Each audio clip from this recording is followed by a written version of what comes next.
apa meneh cacak iki dadi kok nyaduk dirimpetno dalan. Ah, Kowe gak gamu angin ra karo-karuan pe nabrak omahmu iki, malah tak pasangi ngono. lha iki apa maksudnya iki delok?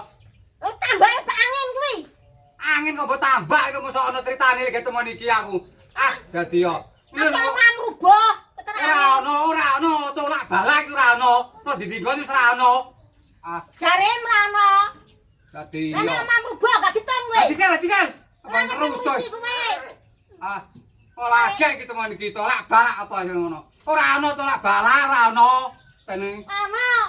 Nek tolak angin lho ono, nek tolak balak ora ono. Tak temonku to didinggon ora ono tolak balak. Goleki nang apotek dia ono tolak balak. Nek tolak angin kuwi ono. Angin ra karo-karuan kok tak pasangi kuwi. Lah iya tolak angin aja kok tolak balak wong kaya kowe iki. Ah, ora denger dikandani bantah wae. Ah. Ini kok tebang repot ki wong kowe dadan-dadan.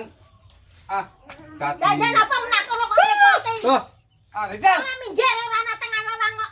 Wadah, ini tebang kerusuh yang dalan. Kok